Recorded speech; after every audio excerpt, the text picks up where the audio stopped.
এটা হলো মেডিকেল কলেজের গেট। তো এই বাইকে অন্য অন্য বাইকের তুলনায় মিটারে 4 থেকে বা 3 থেকে 5 কিলোমিটারের মতো কম দেখায়। 63 কিলোমিটার ভাই, 150 টাকার তেল দিয়ে আমার 63 কিলোমিটার গেছে। আসলে 4B নিয়ে গাইস হাইওয়ে রাইড করার মজাটাই আলাদা। এইখানকার ফুয়েল আমার কাছে ভালো মনে হয়। গ্রামের রোডে রাইড করার এই একটা সমস্যা। Hello everyone, welcome to machine on. তো আমি বাইর হয়ে পড়লাম রাইড দেওয়ার জন্য। আজকে ফ্রাইডে, রোড ফাঁকা, লোকজন কম। আসলে ফুয়েল আবার কম আছে, কখন জানি শেষ হয়ে যায় বলা যায় না। তো ফুয়েল দিতে হবে। তো দেখতে দেখতে চলে আসলাম দিনাজপুর মেডিকেল মোড়ে। এই যে হলো দিনাজপুর মেডিকেল। তো কথা কম হবে, রাইড হবে বেশি বেশি। আর একটা কথা বলি যে আমার এই 4B বাইকে, এটা হলো 4B ABS। তো এই বাইকে অন্য অন্য বাইকের তুলনায় মিটারে 4 থেকে বা 3 থেকে 5 কিলোমিটারের মতো কম দেখায়। আমি যদি আবার 100 আপ করি সেই ক্ষেত্রে এই কিলোমিটারের ডিস্টেন্সটা বেশি হয়ে থাকে, যেমন 9 থেকে 8 এরকমও হইতে পারে।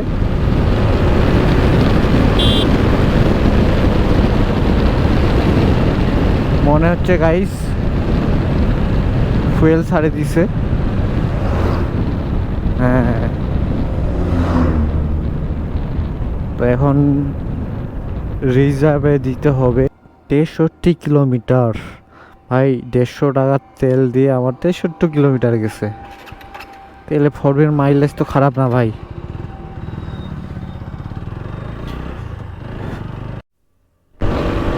তো গাইজ একটু টানা যাক।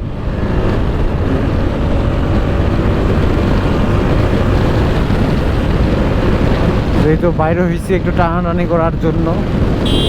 এই তো ভাই, এই তো এরকম ভ্যান ভাই, কি বলবো, এগুলা থেকে সাবধান।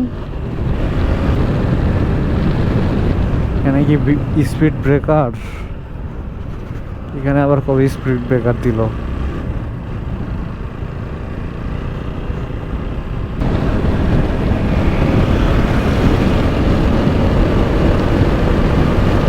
গাইস স্পিড আপ করা যাচ্ছে না, আমার পিঠে একটা ব্যাগ আছে, তো ব্যাগটা উড়ে যাচ্ছে, এই জন্য আমাকে স্লো রাইড করতে হবে।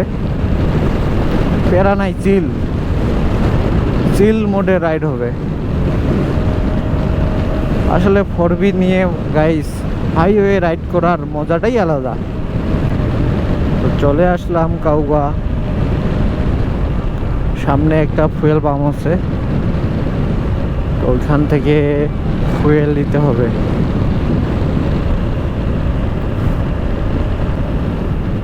তো এইখানে একটু দাঁড়াবো ফিউল লওয়ার জন্য।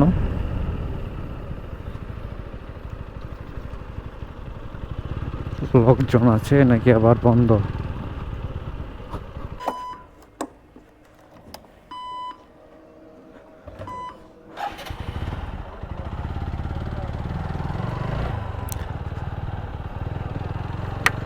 এটা হলো জালিয়াপাড়া ফুয়েল পাম্প।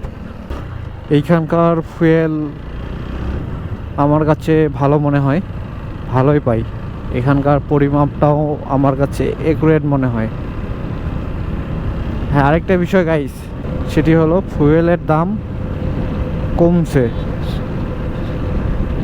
অকটেন আগে ছিল 131, এখন কমে 125 টাকা হয়েছে। তো বুঝতেই পারতেছেন কয় টাকা কমলো।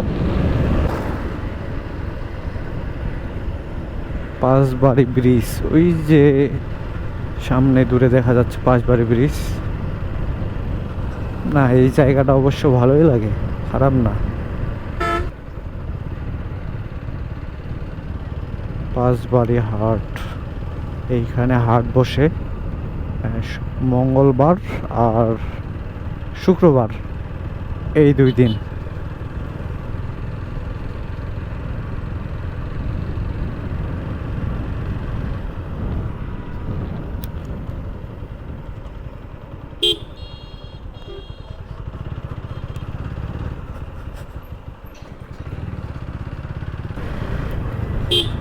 আমি সাব রোডে ঢুকে পড়লাম একটু গ্রামের ফিল লওয়ার জন্য।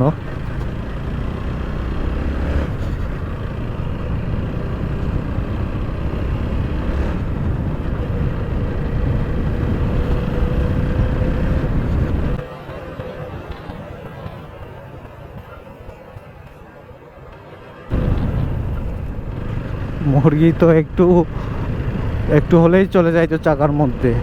যাই হোক, সৃষ্টিকর্তা বাঁচাইছে।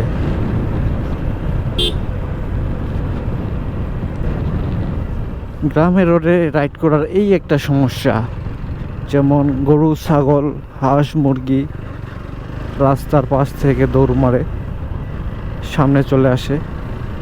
এই জন্য হচ্ছে, এই যে দেখেন হাঁস সামনে, তো এগুলো হলো গ্রামের রোডে রাইড করার অসুবিধা, যে কখন হুট করে সামনে চলে আসে বলা যায় না। গাইস, আজকের ভিডিওটি এইখানেই শেষ করে দিতেছি, ক্যামেরায় চার্জ নাই। তো দেখা হবে পরবর্তী ভিডিওতে, ততক্ষণে আপনারা সুস্থ থাকবেন।